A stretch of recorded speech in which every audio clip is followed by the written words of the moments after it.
Okay, we lost connection, so we're gonna start this again. Here's what you're gonna need to have in your cart. So sorry about that. I don't know if I hit finish accidentally. I think it was me when I was moving the cart around. All right, so we're gonna talk about the dairy-free, gluten-free scallop. You know, they're gonna be just uber full of yummy flavors. So you're gonna wanna get some organic bone broth. Now, in the store today, all they had, so I can show it to you, was a beef broth.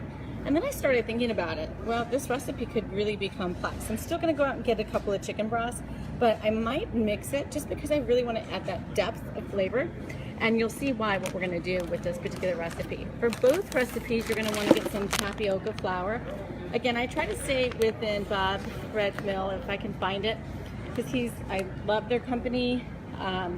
No, they have a pledge on their company, what they do as far as non-GMO. And I really, really love their products. So we're gonna get a tapioca flour, and I'm gonna use that for both recipes. Now, the other thing you wanna do to make these a little cheesy, we're gonna do the dairy-free cheddar style cheeses and the mozzarella style cheeses. And I know I have a Parmesan guy down here. Yep, here he is. And so you're gonna wanna do the Parmesan shredded cheese alternative. Now, what we're gonna do to add complexity to this particular recipe is we're gonna do two different types of unsweetened, no soy, dairy-free almond milk. I have an almond milk as well as, sorry, trying to get it to a coconut milk. Now, if you can find a coconut cream that doesn't have a lot of preservatives in it, that's wonderful. But I'm gonna show you what an example of a coconut cream is. This is one that is on the shelf. It is not what I'm going to use. I'm going to actually put this back on the shelf, but I did want to show you what a cream of coconut would look like. So I can make that a little bit thicker with using the tapioca pudding, so that's why I wanted to kind of show that to you. So you have some flexibility and some options. But if you don't have coconut cream, this is the next best brand for coconut milk. Again, it's not gluten-free, it's not dairy-free. I mean, it's dairy-free, of course, but it's not gluten-free and non-GMO. And it doesn't have a label on it that you know, isn't lined with bisphenol A. So with the sad side of it, it's one that I try not to use if I can stay away from it. But you're gonna want to have either the, like I showed you, the goat coconut milk, or you can use this coconut milk. Either one, you'll have the flexibility. But my preference is for everyone who's cooking, if you can just get the coconut milk, coconut water blend milk, and we add just a little bit extra tapioca flour, I think you're going to be really happy. So you're going to also want to have some shallots. You're going to want to have some organic garlic, and of course some organic golden potatoes. Now I'm going to add an interesting twist to this recipe, and this is going to give it some really delicious flavor. Hey Stacy, hey Laura, what's the name of your light again that you use when shooting? Oh, it's a Mevo. I'll send you a message. I'll send you a message, Stacy. Just send me a message and I'll tell you. All right, so then I'm gonna add some really good complexity to this recipe. This is gonna be so great. So we have some petite baby sweet potatoes, and then they had some of these little teeny baby potatoes, and they're really they're like a little honey flavor to them. So you're not going to have to peel any of these potatoes if you stick with the really small ones, the really petite ones. It's just going to make it really complex. You'll want to have some organic parsley that's really more for flavoring and topping off, and then also some thyme. So we're going to use thyme within the recipe.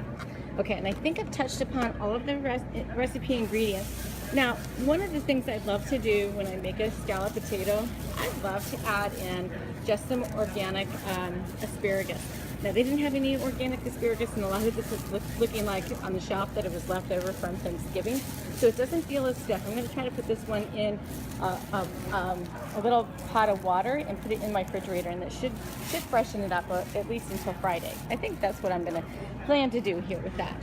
All right, so those are the ingredients for the gluten-free, the dairy-free, more of the paleo recipe that we're going to be using.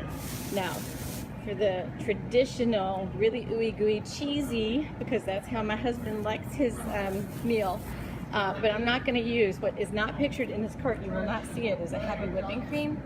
I have some left over from the holiday. We didn't even touch it, and he didn't miss it. So I'm just gonna tell you that if you go without and you have really depth to your cooking, deep cooking flavors, you don't have to have that whipping cream because the coconut milk is so flavorful. So I'm just gonna say he's not gonna notice, so we're really not gonna tell him. But those of you who really like to have that whipping cream in your scalloped potato, by all means, feel free to do that. We're just cooking a little bit lighter. But I will tell you, I have a Parmesan cheese we're gonna use that we're gonna freshly grate. I found some really complex smoked cheddar from Wisconsin, and it's got some, it just sounds like it's gonna be yummy. So we're gonna add that cheese to it. And then I found, because he does like in his scalloped potatoes, he does like to have ham. So again, this is not for the vegetarian, but we're gonna use this particular ham I found. Now you may have some ham that's left over from the holiday. And if you do, because you served it, by all means, you should use that, right? That's gonna be the most effective. But I think our ham is mostly gone. I think I got rid of all our leftovers because that's something that I traditionally do so that we're not tempted to eat them again. That's it, guys. That's the difference between the two recipes, because we're gonna, in this particular recipe, the traditional, we're still gonna use the tapioca flour. We're gonna still use the thyme, all of the other ingredients, the shallots, everything that's all gonna be used. So it's kind of nice that we'll just see which one wins. Let me turn the camera back around. Okay, that was just too funny. So that's what's in the cart. That's what we're making. We're making side dishes for the next several weeks before the holiday season again hits again. So I hope everyone had a great Thanksgiving, and I so appreciate, I had several messages, are you cooking today, or are you taking the day off because your family is in town?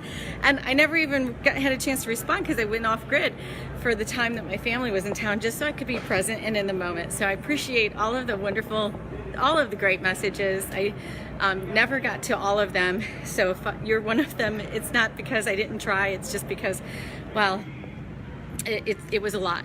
So we're gonna have a lot of fun with these recipes. I know what we're making next week. It's just gonna be, oh, so good. And you'll have a choice now. You'll have whether you want to do a scalloped potato with your holiday meal, or you're gonna want to do a risotto. And I have a beautiful dish that I'm creating for the risotto next week, so I think you'll love that as well.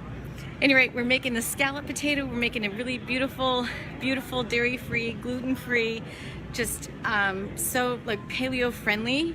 It's just so healthy. And then we're gonna make good, kind of not healthy, but more on the healthy side, traditional scalloped potato as well.